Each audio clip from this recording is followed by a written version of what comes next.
Hello, and welcome to Dickinson's Real Deal. On this show, I help members of the public get the very best price for their antiques and valuables. They get a choice. Sit down with one of our regular dealers. They're going to try and tempt you and offer you a cash sum on the table today. So should we compromise and say another 10? You are giving me such a hard time, aren't you? Difficult woman. If I don't think that's enough money, I'm going to say to you, reject that offer. Take a gamble, put it into a local auction and hope to get a little bit more money there. Today the show comes to you from Leighton Buzzard in Bedfordshire. There's a great crowd of people here. They brought along their treasures. They want to do business. They want to sit down with our dealers and either take cash or go to auction and gamble. Either way, they want the real deal. It's a brand new day in the dealer's den. First up, Corrie's going Hi, for gold. Andrea. Nice to meet you. Is this your bracelet? Yes, it is. And where did you get it? I bought it about 10 years ago in Germany from an antiques dealer. And I hear by your accent you're German. I am, yes. Let's have a look at the bracelet. Right. There is a mark on it, and it's a 9-carat gold mark. And it's set with garnets. These are little faceted dark red garnets. And the value of it is going to be in the gold. So is there a reason you're selling it? Yes, I haven't worn it for ages, and I've got my eye on a bronze figure that I would like to have, which would be on display, and I could look at it every day, whereas this just sits in a box and it's never been looked at, so. Well, I think you're probably making the right decision. You've had your fun out of the bracelet, so let's see if I can put enough money down to tempt you. Right. 20, 40, 60, 80, 100, 20, 40, 60, 80,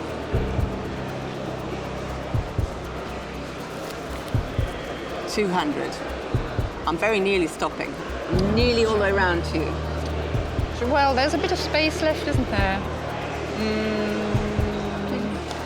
I'm actually very near my end, so I'm going to put another 10 down.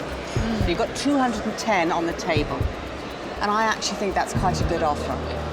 It is a good offer, I do appreciate it, but I really would like a little bit more. Here's David, see what he has to say. What is on the table, Andrea? £210. Now the question is, can you get more by gambling and taking it to the auction? Well, if you got a mid-estimate between the 250 to 350 of about £300, and that is an if, we can't guarantee that, you would have to take off 15%, and that would be about £45. So you'd be about 250. That is actually what I would like. Okay.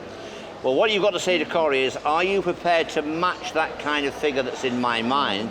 And if she's not, and she may not be wishing to do that, then you have to take the gamble and come with me to the auction, and let's see if somebody else will pay that price. What do you think? I'll put another 20 on the table. That's 230, and that is my maximum offer. I think with regard what David said, that is a fair offer. So do we have a deal? Yes, we have a deal. We have a Thank you. deal. Great deal to start us off. Over at Tim's table now, Les and Jenny have got a weight on their mind.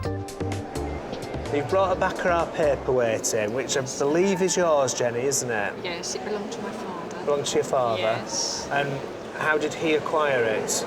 Well, in sort of like the 1930s, he was, I suppose, a rep or a representative. What do you think? Going abroad, a buyer, of buying up things like the paperweights and... For a China store? Yeah, for a store based in London. I mean, obviously, Baccarat is like one of the premier names in glass, and particularly paperweights. The paperweights are extremely desirable.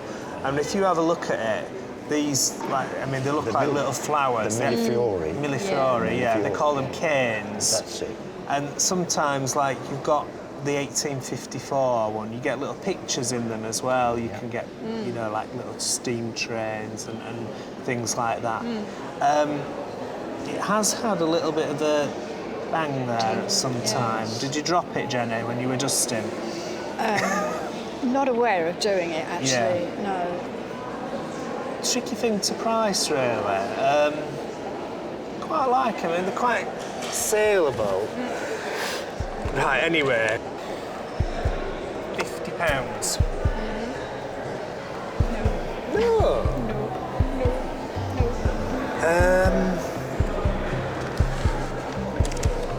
£70.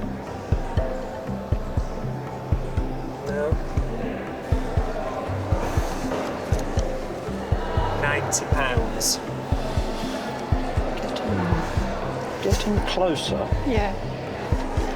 £100.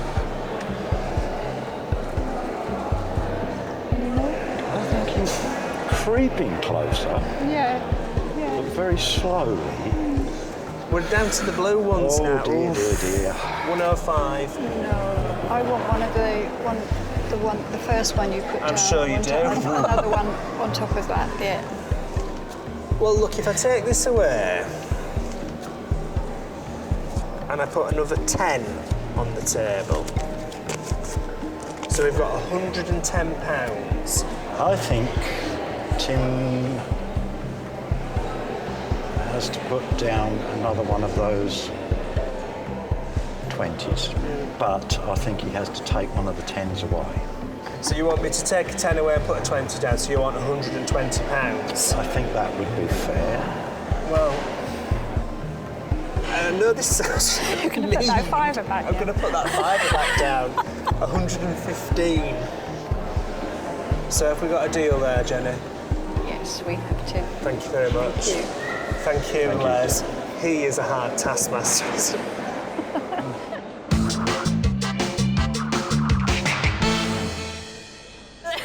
Cracking deal there for Les and Jenny.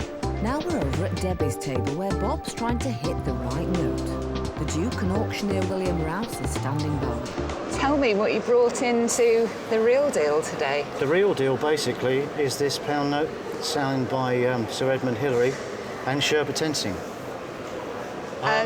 Tell me about Sir Edmund Hillary.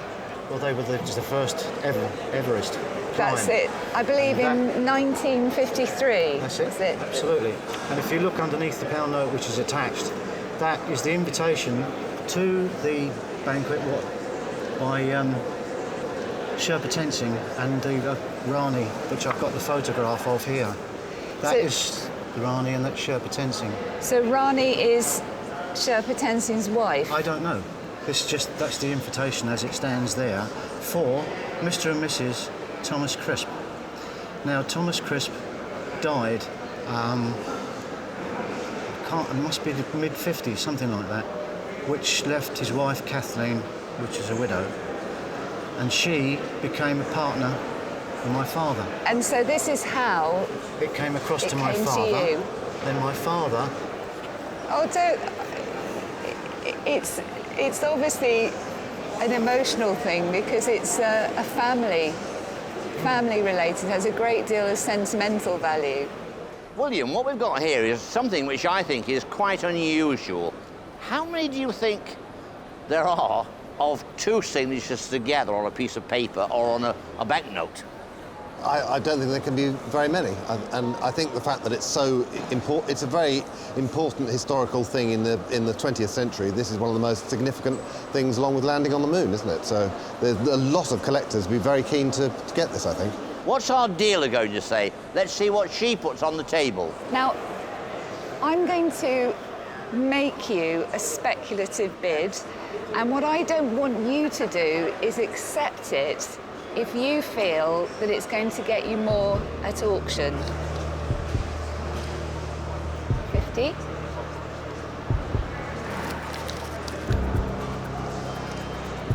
$100.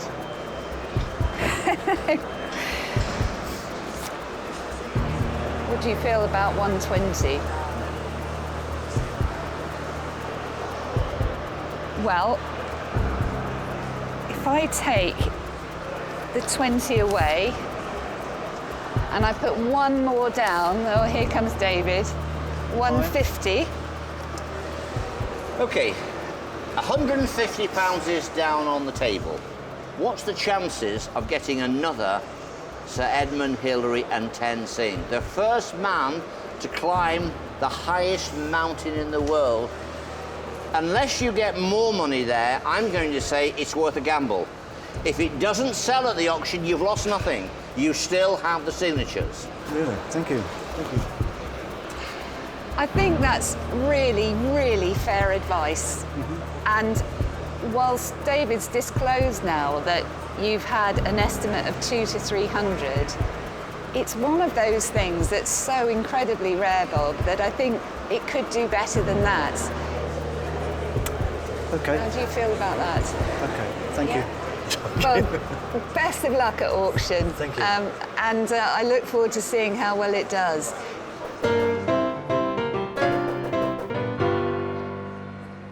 So Bob's hoping the bidders won't find his reserve price of £200 too steep.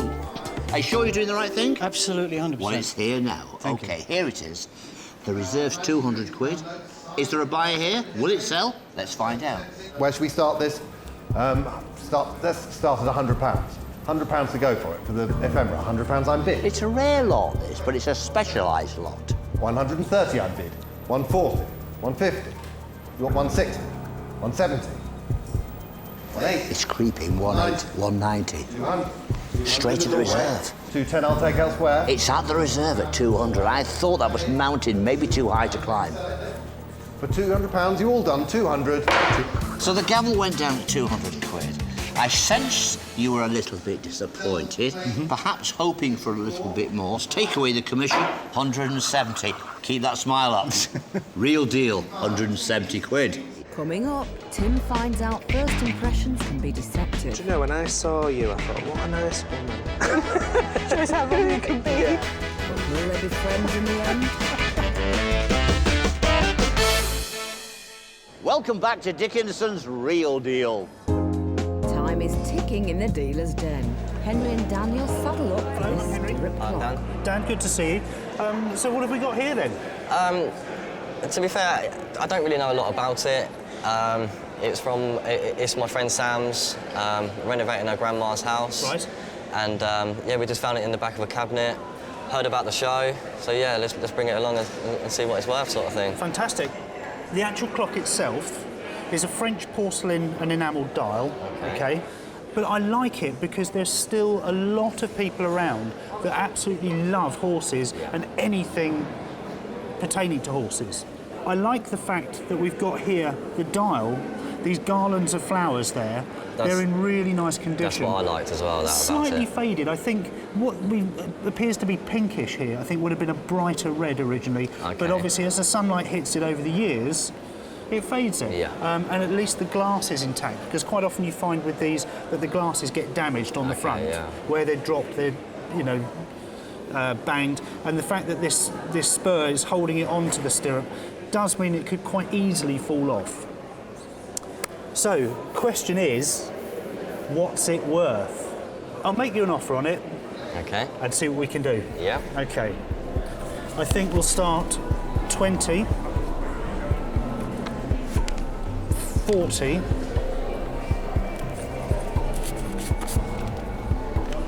50 pounds. How does that seem? A little low. A little low. We'll carry on. So we're at 50 at the moment. Okay. 70, 90 pounds. How does that seem? We're getting there. Getting there. Yeah. So I think for me, my final offer to you, I'd put one of these little blue ones on there to make 95. Okay. Well, here's David. Okay. Unusual object, this. So you've got your horseshoe, your stirrup and your spur, and they've been combined into this clock, probably the latter part of the 19th century, something like that. It's an oddball, quirky lot which is going to appeal to a group of people who train horses, who race horses, who hunt with horses, and they are moneyed people. And because of that, I believe in competition and auction, they will jump the fence and pay a good price. Okay. So really, you'd like me to put a little bit more money on the table? Yeah, maybe a bit more than a little. Okay. So I'm going to take that £5 away. Okay. I'm going to put another 20 and another 10. So that brings us up to £120. But for me, that's as much as I want to pay you for it. Would you like to just offer that little bit more? I think I will, but it's not going to be a much bigger bid. Okay. I'm going to go another £10, 130, but that really is my final offer. If we could put another 10 down, then we've got a deal. I'll meet you in the middle, I'll put that other £5 on, and that is me done. Do we have a deal? We have a deal. Thank you very much indeed. Thank you. So Daniel gallops off with a great deal. We'll find out later whether Henry can turn a profit. Over with Corrie now, where she's trying to get the next deal all sewn up. This is what they call a sampler, because it's a sample of how well this little girl could sew. So how did you come by this sampler? It was handed down through the family, on my wife's side of the family. Well, let's have a look at it. Right. So this one was done by Mary Ann Capham, aged 9. And it's on linen, and it's embroidered in silk. So you can imagine how good a needlewoman this child was. And it was also a way of learning your lessons, because by the time you'd embroidered your alphabet and your numbers 1 to 10, you really knew them. But if you look along here, I think you'll find the Q and the P are in the wrong position. right, on the first line, in her first attempt, right up here, she's written LMNOQP. So she hadn't quite got the hang of her alphabet yet. That's right. And then you've got a lovely border separating out her lesson from her verse. And the verse is first chapter, 16th verse of Timothy from the Bible.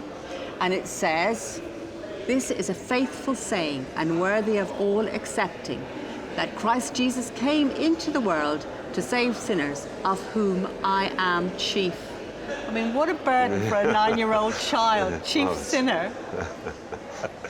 Well, let's put some money on the table. Right. I'm gonna start 50, 100,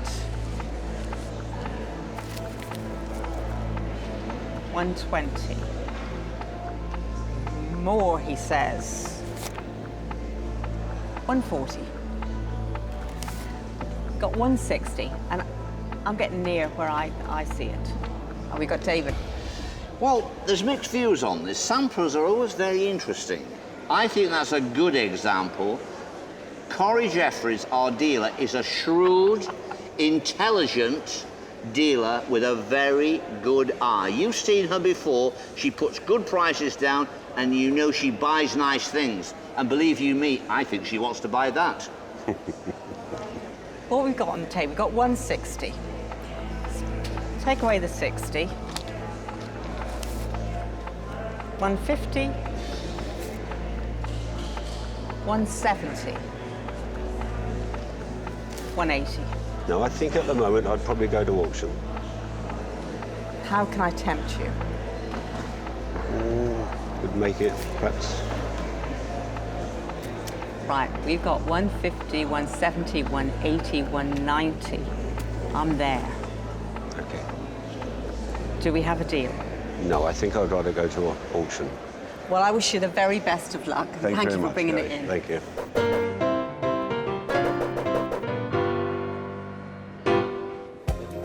Will the bidders at the auction room want to sample this Victorian needlework? Will we get more here in the sale room? The estimate is 150 to 200, and there is a reserve of 150, so it's here now, over there. There we go. Is it worth £100? 100 I'm bid for the sampler, 110 I'm bid, 120, 120 for the sampler, 130 anywhere, at £120. 130 if you like. Anybody else want to come in? At £120, no more. 120 it is. £120 it failed at. Are you disappointed? A little bit, but no, it's not too bad, though. I think on the day, the real deal was with our dealer, Corrie Jeffries. Corrie, you always put in some really good bids. I don't Now know. we join I'd like to Tim, say. where Ross is trying to pin him down for some cash. Now, you've brought in today a seed pearl brooch. Yes. Is this a family piece? It is, yes. It belonged to my grandmother. Obviously, I know it was something that she treasured because it was given to her by the family she used to work for, which was the Tetley tea family. Really? Yeah, and when she got married, they gave it to her as a wedding present. And what era was that? I think it was about 1920. 1920, because it is a little bit older than 1920. Okay. This brooch is probably dates from about 1880, 1890. Really? And these seed pearls here in a crescent shape is a very, very popular Victorian, late Victorian Edwardian design. But it's definitely gold, as I can tell you it's gold. It will be sold as an item. It's Sure. not a piece of script, because obviously it's got all these pearls in it, you see. And these are, they call them split pearls or seed pearls. It's just half the pearl Oh, okay. mounted into the brooch. Right. £50, Ross. No, not thinking it's so old. What about £70? No. No. 80. What about if I took that away?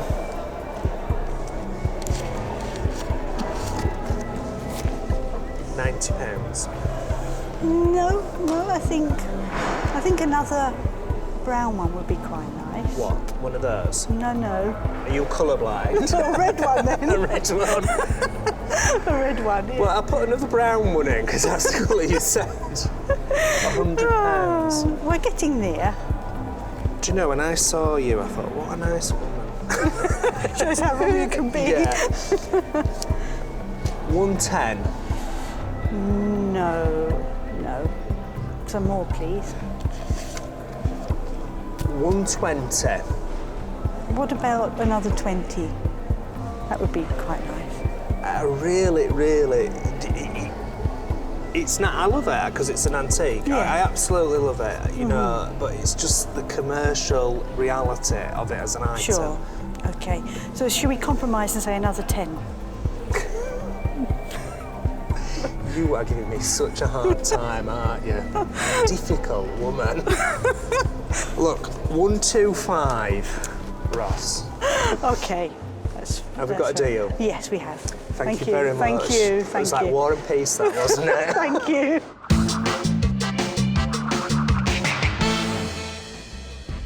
Well, Coming up, Henry's got ringing in his ears.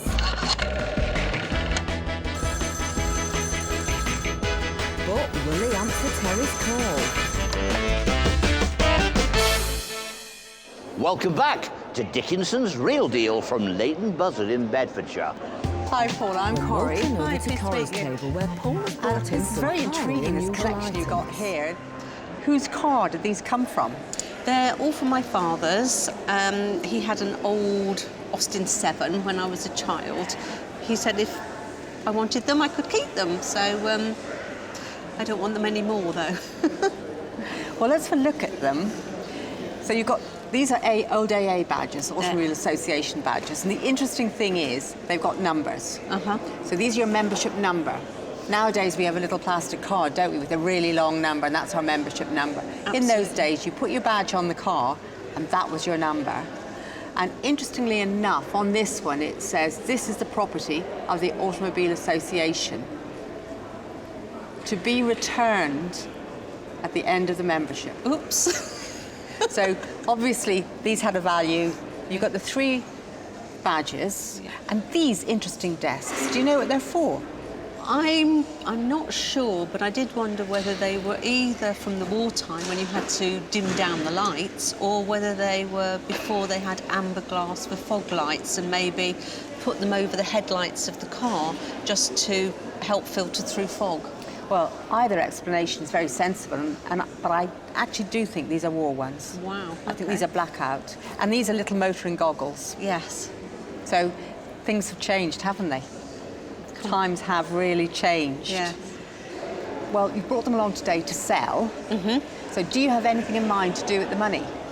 Yes. Because they were my father's and he now lives in a home and is no longer mobile, I'd love to hire one of those special taxis that take wheelchairs and perhaps go out for a cream tea together. Let's put some money on the table and see how far we get. Okay. Well, let's put 20. 40.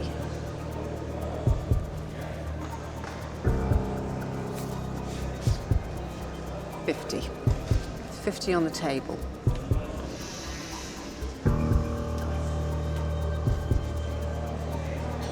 You can go a little bit more.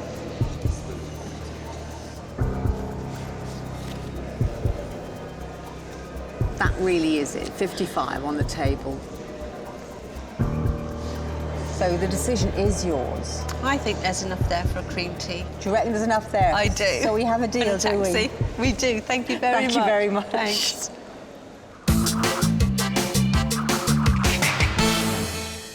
Paula and her dad are sure to enjoy their cream tea. Now, Debbie's been joined by Sue in a very special book. Sue, thanks so much for coming on the show and bringing this extraordinary book with you. No problem. Tell me about, before we even open it, tell me about how you came across it. Well, it was passed through my family, as I say, my father's stepmother, and they were all into printing and ribbon finishing and silk screening and this sort of thing. So if we open it up to the first page, it says to Harold, is it Straker Thompson? or Stracker, I don't know how you pronounce it really. In memory of his father, Frederick William Johnson, from his uncle Albert. No, Thompson, if I could Is correct it Thompson? you. Yeah, sorry. Thompson, from his Thompson. uncle Albert Thompson. That's correct. September the 25th, 1891. Yes. And it says Essays and Lectures by J.W., 1856. And inside is a little portrait of what looks like quite a young gentleman. Yeah, which I believe is the author of Right. the book. Yes. Okay, and it's a charming watercolour. It certainly is. Of him. And then in the back, I believe, there are watercolour illustrations of various kinds. There certainly are, of skulls and eyeballs and various weird and wonderful things, yeah. Yeah, so if I just gently have a flick through, again, it's very fragile, so it is an extraordinary book. So, It certainly is. Quite I would intriguing. Like to, yeah, it is. So I would like to make you an offer. Okay. £50. No. 70. Right, I'm going to say 90. How do you No. feel about that? No, still. I've jumped in here at this stage because I think this is a speculative item, a very interesting thing. Most definitely. Now, our independent valuers say 80 to 120. Yes. I just feel there's nothing wrong with the offer on the table at 90 quid, but I think it probably is worth a gamble. You might just turn up quite a good collector for something like this. Yeah. I think that's worth taking the gamble with. The dilemma that I have is I'd really like to take it home.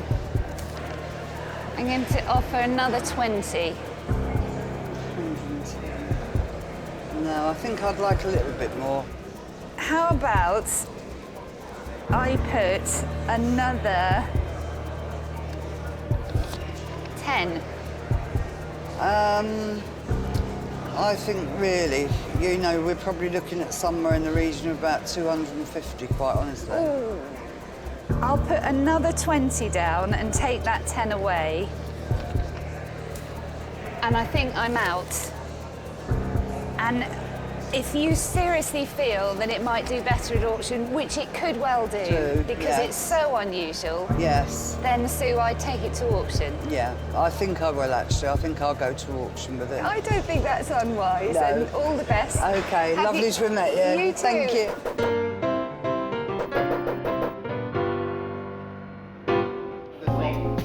Reading between the lines, it looks like Sue wants to go to auction. How lucky do you feel today? We're scanning the room, it's packed, there's a lot of people here.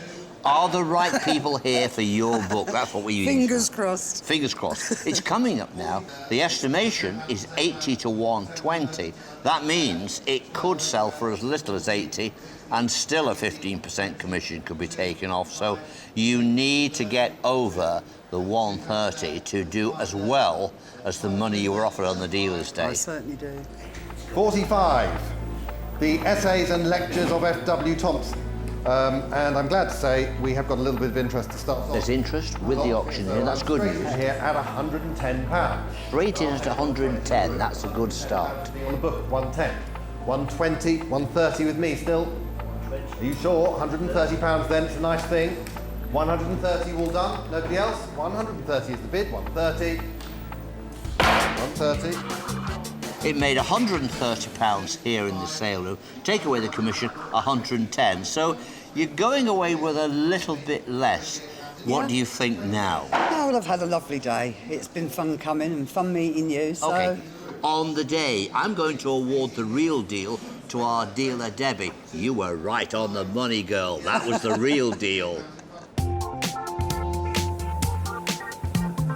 We're getting a courtesy call to Henry's table now. Hello, I'm Henry. Joined by Terry. Terry, lovely to see you. Well, look at this. What have you brought along to show me today? It's an old telephone, Bakelite, I think. It is, indeed. And what do you know about it? Well, I ran a pub and it was left in the pub. Right. Was it, obviously it wasn't working? No, it's never been working, no. It's just like that. Fantastic. Well, what we've actually got here is we've got a Bakelite telephone from the early 1960s, maybe late 50s, but more like the early 1960s. Yeah. And the nice thing about it is that it's one of the rarest colours that you can get, okay? It's a lovely, lovely thing. What I like about it, the overall shape of it, it's quite tactile, really, and I love this little tray at the front here. Yeah. And we've got here this really lovely... Original bits, isn't it? Original interior here with all the different exchange numbers for in the good old days when the telephones all had exchanges. That's the nice part about it. But the real problem that we have is the fact that the receiver itself has got some really bad damage. Yeah. Not only on that end, but also on this end as well. We've got some cracking just down here. The extent of the damage we've got here and all the cracking, big chunks missing, that really, really does take the edge off it, really. We'll have a go. So, where are we going to start? Okay. 20.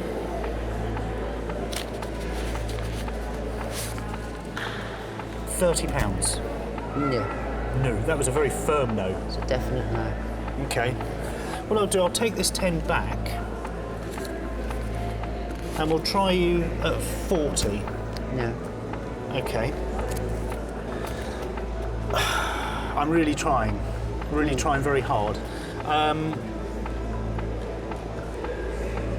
Okay, I'm going to put that 10 back in to make £50. I think that's going to be my final offer. So, how do you think? How do you feel about that? No. So you think you'll put it into auction? Yeah. Okay, fantastic. Terry, thank you. Best of luck. Thank you. Good to see you. Terry's left Henry hanging on the line. I thought you were a smooth operator, Henry. Terry brought along a 1930s green Bakelite telephone. She can't make it today. I'm looking after her interests. It's here now. Is it going to make more than 50 quid? 110 with me.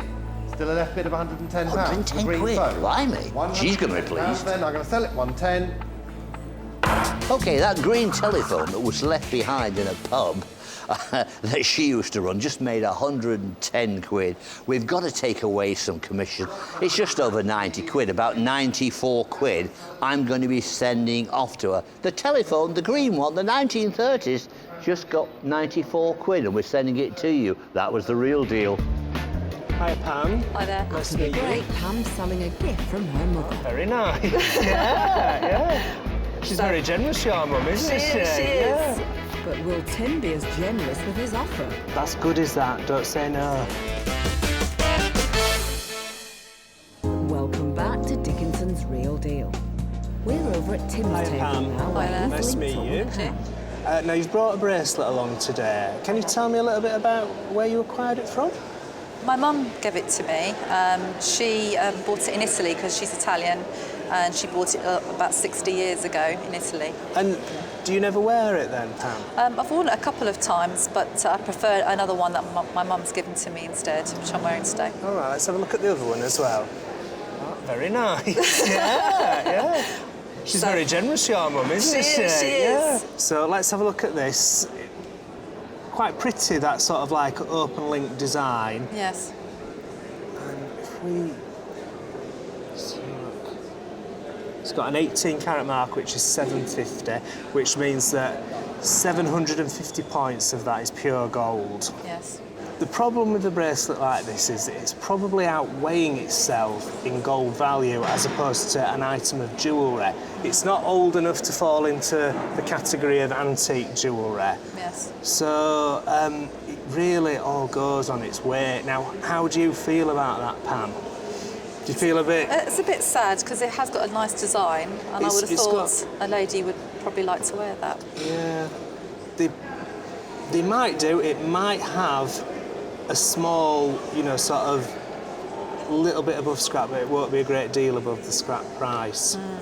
Okay. So we've got 35.6 grams of 18 carat gold in there. So I'm going to make you an offer. Okay.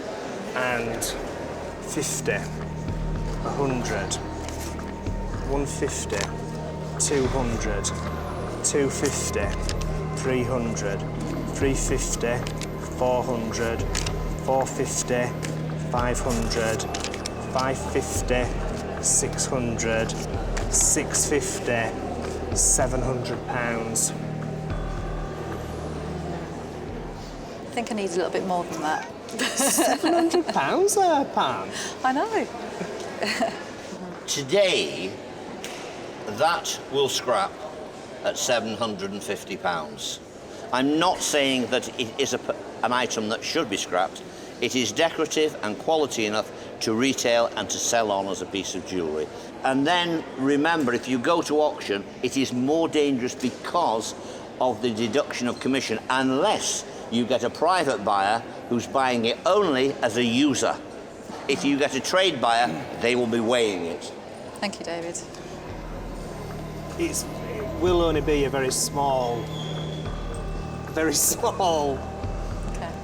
amount. 720, and that is it. Okay, you've got yourself a deal. Thank you very much, Pam. Thank you very much. And what are you going to spend 720 lovely pounds on? I might treat my mum, since it was my mum that gave me the bracelet, Right. so maybe And a do you nice wanna day to sell the other spa. Not today. Not today. Well, you know where I am. I do, thank you. Thank you. So Pam and her mum are off to the spa. Let's find out how our dealers have been spending their time.